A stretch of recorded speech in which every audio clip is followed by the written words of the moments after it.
வணக்கம். நான் விடுத வேல்முருகன். அம்மாவுக்காக ஒரு சின்ன பாடல்.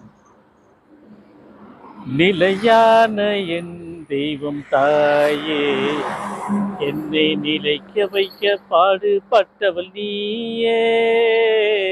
நிலையான என் தெய்வம் தாயே, என்னை நிலைக்க வைக்க பாடுபட்டவள் நீயே.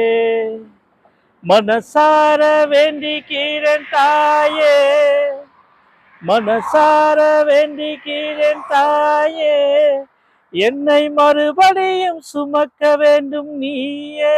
நீயே நிலையான என் தெய்வம் தாயே, என்னை நிலைக்க வைக்க பாடுபட்டவன் நீயே. நிலையான என் தெய்வம் தாயே. வணக்கம்.